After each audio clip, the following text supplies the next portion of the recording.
Get ready for a mind-blowing journey as we dive into one of history's greatest mysteries, the legendary Noah's Ark. From ancient flood tales in cultures worldwide to biblical debates and scientific discoveries, this story has it all. In Turkey, researchers are making headlines with 3D scans that could change everything. They're exploring what might be Mount Ararat, the fabled resting place of Noah's mighty vessel. But is a massive shape hidden in the mountains really the Ark, or just a natural wonder with a striking resemblance? Join us as we unravel the secrets and uncover the truth behind this epic quest. Buckle up, explorers. For centuries, the quest for Noah's Ark has led adventurers to every corner of the globe. But one group is making waves with a groundbreaking approach, using cutting-edge 3D scans. Dubbed the Noah's Ark Scans Project, this team started their mission in 2020. And after early discoveries, they're stirring up some serious excitement. What they've found at Turkey's Darupanar site on Mount Tencerek is nothing short of astonishing. Samples from the area contain surprising elements, clay and materials linked to the sea, like seafood. This is fueling hopes that we might finally be closing in on the legendary vessel. Could this be it?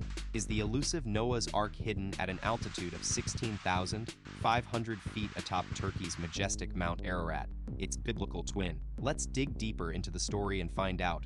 Get ready to geek out with us as we dive into some seriously cool history. According to ancient records, Noah's Ark was a whopping 515 feet long, 86 feet wide, and 52 feet high, an enormous vessel by any standard. Now fast forward to modern-day Turkey, where researchers Andrew Jones and Dr. Fethi Ahmet Yisel from Istanbul University's Department of Geophysical Engineering embarked on the journey of a lifetime. They employed advanced 3D scanning technology, and what they found was nothing short of amazing. A formation in the Darupanar site matched the length described in the Bible, around 150 meters or 300 ancient cubits. This incredible coincidence sent shockwaves through the research team, and they knew they had stumbled upon something extraordinary. In December 2022, they collected crucial evidence by gathering 30 rock and soil samples from the area, which were then analyzed at the ITU lab. What secrets will these samples reveal? Let's break down this jaw-dropping discovery. Professor Farah Kaya from AISU has been digging into the region's history, and it looks like human activity dates back to around 5,500 to 3,000 BC, smack dab in the middle of the Chalcolithic period. But what about signs of life? The lab results are hinting at something big, yet we can't jump to conclusions just yet. It's possible that this incredible formation is simply a one-in-a-million geological coincidence. Even Dr. Andrew Snelling, a young Earth creationist from the University of Sydney, has weighed in on the debate. He thinks Mount Ararat might not be the Ark's final destination after all. According to him, the presence of straight lines and right angles beneath the surface is super unusual for natural formations, and it actually matches the specifications of a man-made boat like Noah's Ark from the Bible. So, is this ancient wonder man-made or Mother Nature's masterpiece? The mystery continues. The search for Noah's Ark has been heating up in Turkey, but let's not get our hopes up just yet. Even the Bible itself isn't entirely clear on the exact location. In Genesis 8:4, it's mentioned that the Ark landed on the mountains of Ararat, and we all know that's the mountain range in Turkey, where those mind-blowing imprints were discovered. But here's the thing, not everyone's convinced that the Ark is chillin' on Mount Ararat. Some treasure hunters have scoured this mountain for clues, while others are exploring nearby peaks in Iran, thinking it could be the real deal. It turns out there are some wild ancient accounts of people spotting what they believed was Noah's Ark in the region. Even Marco Polo got in on the action. In his book, The Travels of Marco Polo, he shares a story about a mountain in the Armenian range that looks like a cube or cup, which could have been the perfect spot for the Ark to rest. This mysterious mountain of Noah's Ark is massive, yo. It takes over 2 days to circle it. But wait, there's more to the story.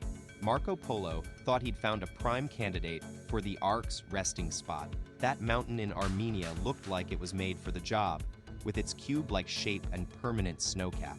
But the weather wasn't exactly cooperating, making it tough to get up close and personal. Despite the obstacles, the possibility of finding the Ark hidden away still lingered. Fast forward to a 2007 expedition led by Bob Kunkel from the Bible Archaeology Search and Exploration Institute U. His team was on the hunt for answers in the Elburz Mountains, which stretch all the way from Armenia to Afghanistan. What they stumbled upon at 14,000 feet above sea level blew their minds. A rock formation that eerily resembled fossilized wooden beams, just the right size to match the biblical description of the Ark. To top it off, they found thousands of clams nearby, hinting that this mountainous spot might have been underwater at some point. Could it be proof that the Ark really did ride out the flood here? It's not just Marco and Bob who've been searching for answers. People from all over the globe have joined the quest to find the legendary vessel. The search for the Ark has brought together some pretty impressive teams. We're talking former astronauts, SWAT team members, and even police investigators. Take Bob Kunkel, for example, the same guy we met earlier. He's got a double life as a former cop and SWAT expert. And then there's James Irwin, an American astronaut who walked on the moon, leading 2 expeditions to find the Ark in the 1980s. It's clear that these folks are serious about cracking this mystery wide open. But they're not the only ones. Others have come forward claiming to have seen the Ark with their own eyes. We've got an Army sergeant who spotted it during World War II, stationed in Iran, and an Armenian named Georgi Hagopian, who claims he visited the Ark twice as a kid with his uncle.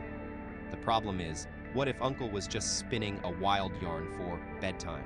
Here's the thing, we're not just talking about Noah's Ark here. We're looking at a universal theme that shows up in nearly 300 cultures around the world. Dr. Dwayne Gish points out that over 270 of these stories share striking similarities with the biblical tale of the flood and the Ark. Now, you might think it's because the same 8 survivors told their wild stories to everyone after the fact. But there's more to it than that.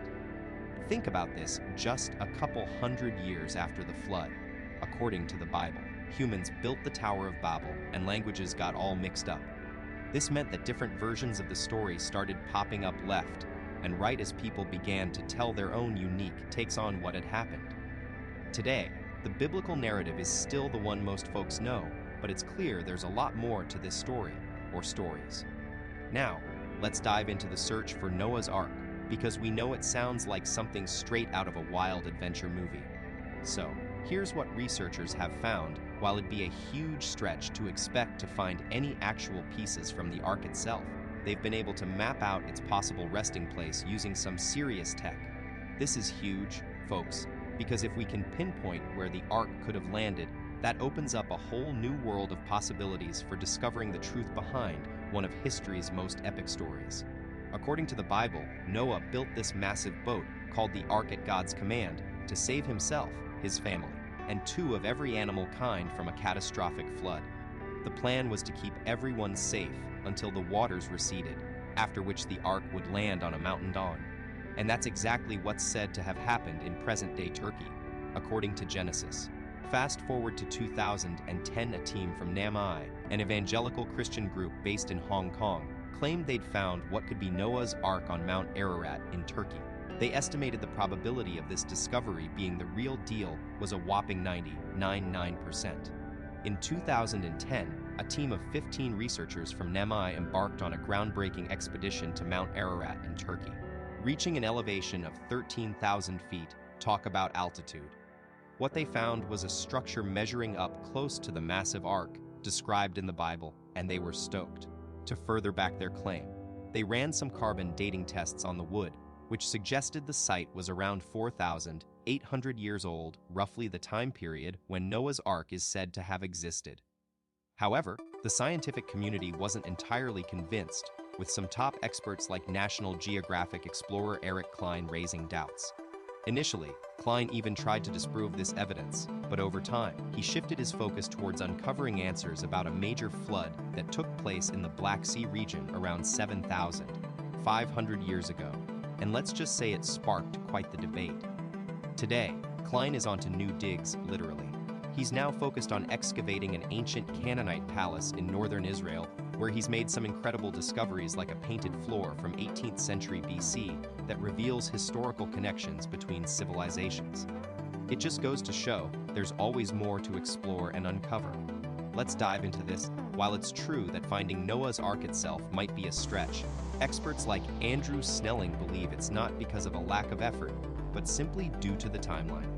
According to him, after 4,350 years, any remains would likely have vanished or been repurposed. He suggests that without proper shelter and trees around, Noah and his family might have broken down the ark for wood once they no longer needed it. A talk about resourcefulness. Snelling's not ruling out the possibility of finding evidence, though. He just thinks some claims are a bit far-fetched. Now, taking a different approach, researchers have been using 3D topographical scans to study Mount Ararat in Turkey and uncover more about life before the flood. Who knows what hidden treasures or clues they might discover? So, what do you think? Should we keep searching for answers from our past, even if the ark itself remains elusive? Now it's your turn. Did pre-flood civilizations have their own unique way of living? Or did the flood serve as a reboot for humanity? Share your thoughts with us in the comments below.